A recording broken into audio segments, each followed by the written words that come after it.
first part we're going to look at today is the self, right? Looking at ourselves.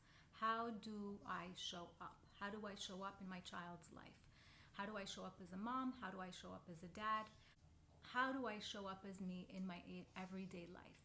So, when looking at ourselves, it's really the most difficult piece to look at because our perception of ourselves is not the perceptions that others have of us, right? The perception we even have of the world is not the same perception someone else has of the world. We look at it from our inside out. People look at us from the outside in. So it's very different. So the perception is always very different, and it's hard for us to look at our own faults, not because we don't want to, but because we don't see them. Because a lot of times, if we would see them, we would probably do the work that we needed to do to be able to shift. But the blessing is that people that love us and our children are able to bring to light these shadow parts of ourselves that really need some work. So it's a clue into our own work. When we look at the self, what we really want to understand first and foremost, that everything starts with you and everything ends with you, right? But it's a very empowering feeling because then you know that you have what it takes to be able to change it, to make the changes that you want. It's all in your power. So it's a very empowering piece. It's not a piece for us to look at it through the eyes of guilt or through the eyes of not enough. This is not what we're looking at. It's more to empower ourselves, like, okay, let me roll up my sleeves. This is what I got to do. I know where to look. So it's definitely the hardest piece to look at. It's the hardest one to look into because it's ourselves. And sometimes we don't want to see what's really there, and it's a lot easier to change things outside. So when we look at the self, what we want to really look into is, how do I show up? How do I show up as a mom? How do I show up as a dad? Right? We have a lot of different roles in our lives, and when you become a mom or a dad, when you become a parent, it's a huge role. And what happens is that, and I see this over and over again, a lot of parents end up getting very lost in the role of becoming a parent, and they become a parent and they forget about all the other roles in their lives. They forget themselves as a spouse, they forget themselves as a sister, as a brother, they forget themselves as themselves, right? They put everything first with the child. So not to say that this is not a normal progression in life and a normal stage in life, especially when our kids are very young, when our children are just born, for their first few months of life or year of life, they're completely dependent on their parents for their survival. There is no other way. So there's an enmeshment that can happen that is a normal enmeshment initially, but then if it has to get past that. We have to then separate from the child.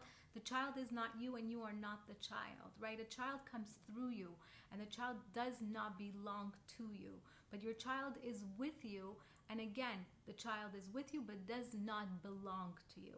And so a lot of times what I see with parents is that they enter the role of being this sole provider for a child, for their survival, but then they forget that they actually need to move out of that role and it needs to evolve as the child is getting older. And now we bring back more than, at least initially, the other roles that we have in our lives. We can't lose ourselves in the role of parent. There's a role of you as a spouse, and a lot of times relationships do suffer when there is a child because of that, because we forget our spouse along the way, become so focused on the child that we have that tendency to forget. And then there's the self. So many moms tell me over and over again that they feel guilty taking care of themselves. They feel guilty, going to get their hair done or a manicure, or taking just a little bit of time for themselves because the children this, the children that. But, it's one thing to take care of your children. It's another to take care of them from a place of you feeling whole and full and taken care of, and that you filled your own cup so that now you can fill your child's cup with all that overflow.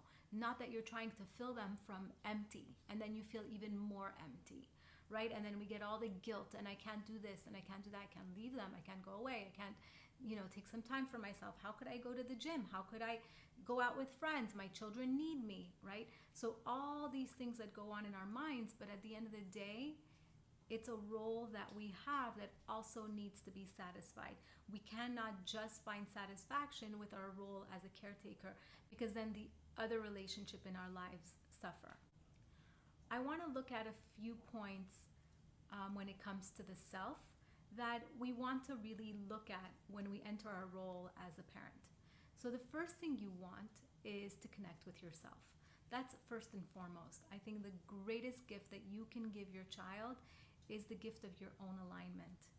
If you're able to be aligned, your head and your heart are aligned, and you have this inner calm and this inner peace and this inner knowing, it's the greatest gift that you can give a child. Again, from the first video, we talked about children learning through example. They don't learn through words, they learn through your own example. So if you live and breathe this alignment, your child is really learning that. And that's one of the greatest gifts that we can give our children. So the first thing you want to do, in the morning is really connect with yourself. So that could be done through having your own personal ritual. Whatever that is, if it means getting up in the morning and going for a little walk, a short little walk, or staying in bed just a little bit longer and be able to read a passage from a book that you love, or just keep your eyes closed and do a small meditation. Whatever it is, you need to first connect with you. You don't want to wake up and poof, get the day started right away. The alarm goes and you jump out of bed and it's about the kids right away, right? First, really connect with you. And it doesn't take very long. A little something that I love to do, I have these cards, The Universe Has Your Back, right? It's from Gabrielle Bernstein. This is something that I love to do. I usually have them here on my mantle. And then, just randomly, I'll just pick out any card that comes up, and I tell myself that's my message for the day, right? So here we go. This is mine for today. Instead of praying for an outcome, I pray for the highest good for all. So, and for me, that's my little message. It's my message for the day. Sometimes it's what I take into my meditation. It's what I take into my prayer. But this is my personal little ritual that, as short as it could be, I could be running out the door with my coffee in my hand. This is one little thing that I love to do because it helps me just reconnect for that one little moment. Along with connecting with yourself, another thing you can do is really set an intention for the day. Personally, what I like to do is set an intention of how I want my day to feel, because sometimes I don't really know how my day is gonna go.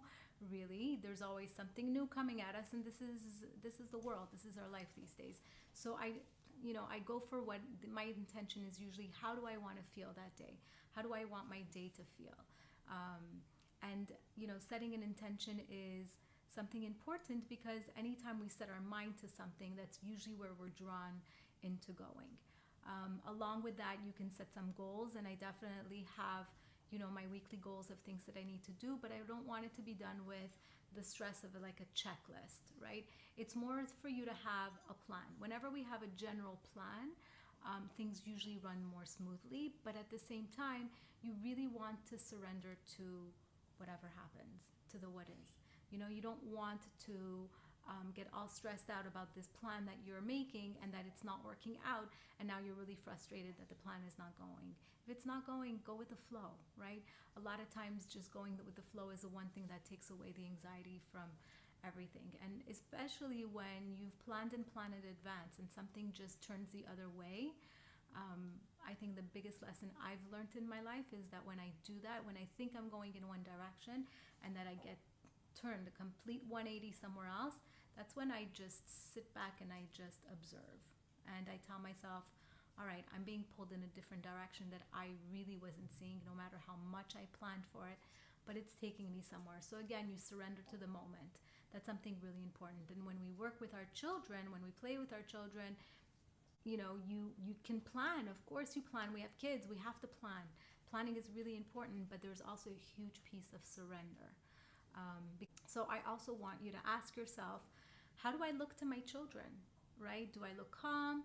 Do I look frazzled? Do I look like I'm always busy? Do I look like I'm too busy? Do I look like I'm not busy enough? Do I look like I'm, what do I look like to my children? How am I showing up for them? And it doesn't matter how your children are showing up to you. You need to look at how you show up to them. This is a huge piece that I would love for you to take away, because it doesn't matter how someone else is showing up. How do you show up is what's in. How do I show up as a human, right?